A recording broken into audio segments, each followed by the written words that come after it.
Bismillahirrahmanirrahim. Assalamualaikum warahmatullahi wabarakatuh. Alhamdulillah wassalatu wassalamu ala nabiyyina wa habibina Rasulillah wa ala alihi wa ashabihi wa mawala. Para pemerhati nahwu yang dimuliakan oleh Allah Subhanahu wa taala, di hari yang berbahagia dan insyaallah penuh dengan berkah ini, kita kembali melanjutkan pembahasan kita. Hari ini insyaallah kita akan membahas hukum tamyiz idza kana al-mumayyiz malhuzan. Hukum tamyiz apabila mumayyiznya tidak diujarkan, tidak dilepaskan. Bagaimana pembahasannya? Saksikan terus video ini.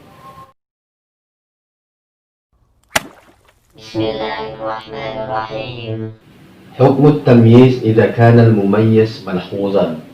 Hukum tamyiz, tamyiz seperti yang kita pelajari bahwa tamyiz itu adalah penegas, penjelas isim mubham, penjelas isim sebelumnya yang belum jelas.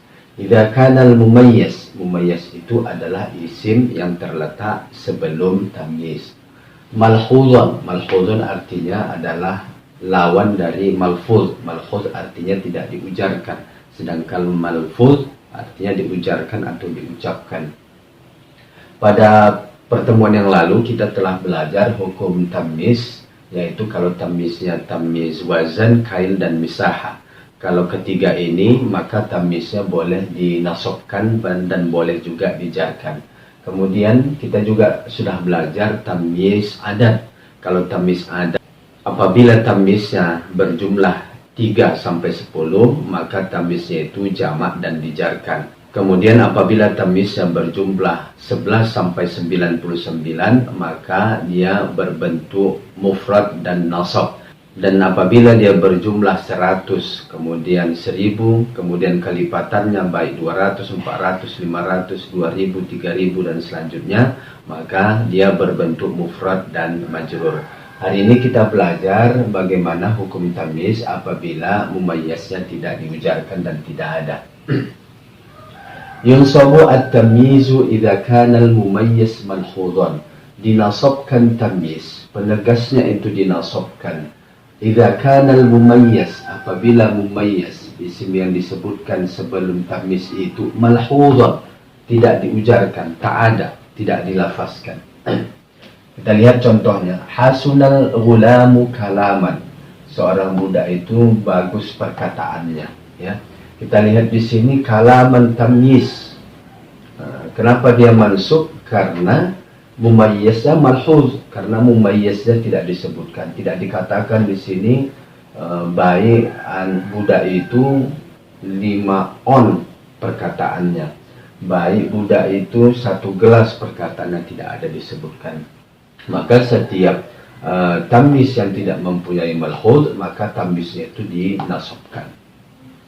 Kemudian nomor 2, al-hariru aghla minal qutni qimatan. Sutra itu lebih mahal daripada kapas harganya. Kita lihat di sini qimah. Qimah ini mansub dia. Tamyiznya mansub. Kenapa dia mansub? Karena mumayyiznya tidak disebutkan, tidak diucapkan, tidak dikatakan di sini mahalnya seberapa banyak, ya. Tidak dikatakan di sini mahalnya seberapa banyak, maka tamyiznya ini mansub. Kenapa mansub? Karena mumayyiznya tidak dilafazkan, tidak diujarkan.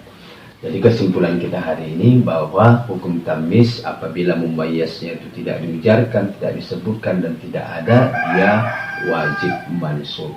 Kemudian seperti biasa kita kembali mendeskripsikan kalimat-kalimat yang telah kita pelajari. Kita lihat nomor 1, hasuna fi'lun madhi mabniun 'alal fathah.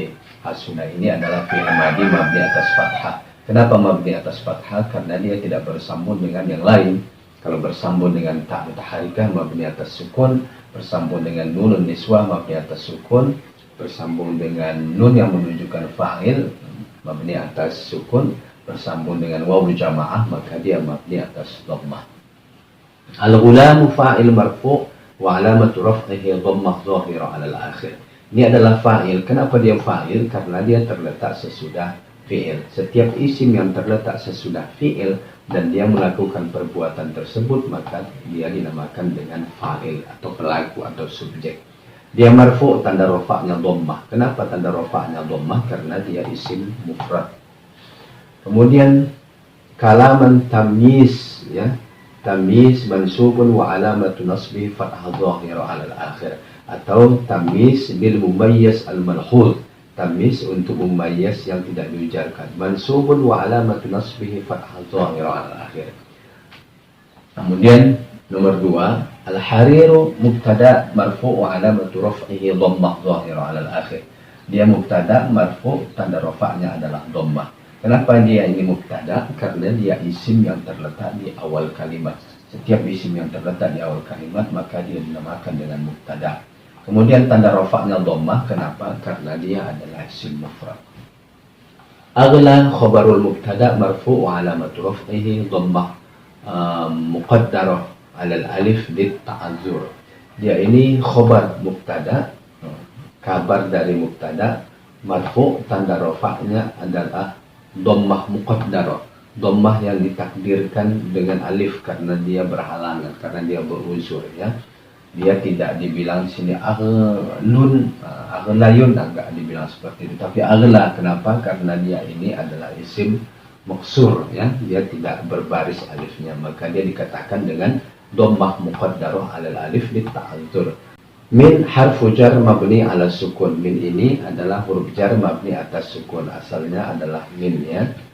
Kalau baris fathah ini al-fathu huna aridun lil iltiqa'is sakinain. Fathah ini adalah untuk membuka, mengurai dua sukun. Ini benarnya barisnya sukun, kemudian al-qutni juga berbaris sukun alifnya, maka baris minnya ini, nunnya ini dibaris fathahkan. Al-qutni ismun majrur bimin wa alamatu jarrihi kasrah dhahirah ala al-akhir. Al-qutni ini adalah isim majrur karena min tanda jarnya adalah kasrah. Kenapa tanda jarnya kasrah? Karena dia isim mufrad. Qimatan tamyiz bil mumayyiz malhuz mansubun wa alamatu nasbihi fathah dhahirah ala al-akhir. Ini adalah tamyiz untuk mumayyiz yang tidak diujarkan, mansub tanda nasabnya adalah fathah. Kenapa tanda nasabnya fathah? Karena dia adalah isim mufrad. Bismillahirrahmanirrahim.